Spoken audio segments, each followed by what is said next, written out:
अरे बाबा साहब का ये अपमान,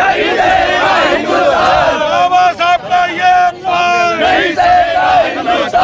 सद्बुद्धि धरने में गृह मंत्री अमित शाह को हिस्ट्री शीटर और गुंडा बोले कांग्रेस नेता पिंटू जोशी।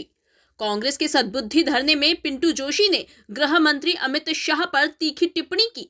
गीता भवन स्थित अंबेडकर प्रतिमा पर किया गया था धरना प्रदर्शन। कांग्रेस ने काली पट्टी बांधी। सुबह का प्रदर्शन दोपहर 1 बजे हुआ। कांग्रेस शहर अध्यक्ष सुरजीत सिंह चड्ढा बोले, जिस तरह से बाबा साहब का अपमान किया, ये हिंदुस्तान नहीं सहेगा। निगम नेता प्रतिपक्ष चिंटू चौक से बोले, घमंड राजा रावण का नहीं रहा तो अमित शाह और मोदी कहां रहेंगे। कांग्रेस नेता पिंटू जोशी ने गृह मंत्री अमित शाह को हिस्ट्री शीटर कहा। जोशी बोले, एक गुंडा ही बाबा साहेब के लिए ऐसे शब्दों का इस्तेमाल कर सकता है। देखिए, अखिल भारतीय कांग्रेस कमेटी के महासचिव आदरणीय केसी वेणुगोपाल जी के निर्देश पर मध्य प्रदेश कांग्रेस कमेटी के सम्मानित अध्यक्ष जीतू पटवारी जी के आह्वान पर आज हमारे इंदौर के प्रभारी रवि जोशी जी के साथ जिला कांग्रेस, शहर कांग्रेस, पार्षद दल और सभी हमारे विधानसभा के प्रभारी, सभी मध्य प्रदेश कांग्रेस कमेटी के पदाधिकारी और हमारे ब्लॉक अध्यक्षगण सबने मिलकर आज जो देश में के सर्वोच्च सदन में लोकसभा में गृह मंत्री अमित शाह जी ने जिस तरह से बाबा साहब भीमराव अंबेडकर जी का अपमान किया है, ये नहीं सहेगा हिंदुस्तान।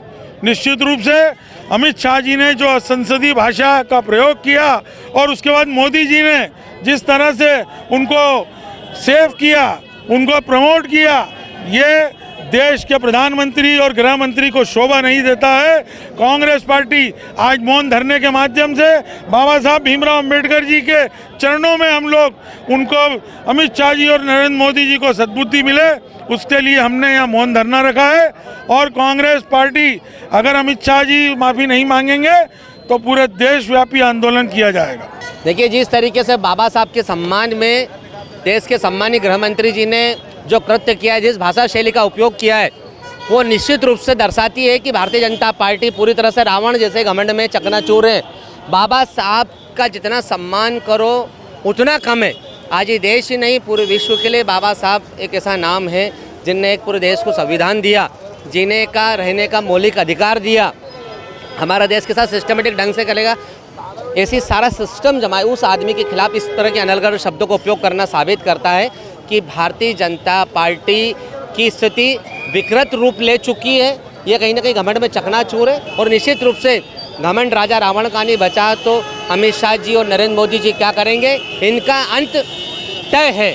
हम इस कांग्रेस पार्टी की ओर से इस प्रकार की कृति की घोर निंदा करते हैं और आदरणीय प्रधानमंत्री जी से निवेदन करते हैं कि देश के गृह मंत्री जी ने बाबा साहब के खिलाफ जो टिप्पणी करी है उनको तुरंत पद से बर्खास्त करे, भारतीय जनता पार्टी के सदस्यता से बर्खास्त करे और उनके ऊपर कार्रवाई करे। आगे किस तरह का स्टैंड रहेगा? पार्टी जैसा निर्देशित करेगी। आज जो निर्देश था उसका सबने पालन करा। आगे जैसा निर्देश आएगा, कांग्रेस पार्टी का एक एक सिपाही दृढ़संकल्पित है बाबा साहब के सम्मान में। कांग्रेस पार्टी मैदान में जो अंग्रेजों के गुलाम थे, अंग्रेजों के जो एजेंट थे, आज बात साबित होती है कि शुरू से ही ये लोग आज़ादी के खिलाफ थे और उसके बाद हमारे संविधान बनाने वाले पूजनीय बाबा भीमराव अंबेडकर साहब के बारे में इनके क्या विचार है। मैं देश में हर उस आदमी से आह्वान करूंगा जो बाबा भीमराव अंबेडकर जी को भगवान स्वरूप मानता है कि इन लोगों की सामंती सोच आपके सामने आ चुकी है, इन लोगों की अंग्रेज़ों वाली सोच आपके सामने आ चुकी है। और अमित शाह से ये चीज़ की अपेक्षा की जा सकती थी क्योंकि एक हिस्ट्री शीटर गुंडा इस तरह के शब्दों का उपयोग ही कर सकता है। अमित शाह एक ज़माने में हिस्ट्री शीटर था, गृह मंत्री बनने बाद भी उसके चाल चरित्र में कोई परिवर्तन नहीं आया है। और ये दोनों गुरु चेले की जो जोड़ी है, ये बाबा और भीमराव अंबेडकर के बारे में क्या विचार रखती है, ये देश की जनता को मालूम हो गया है।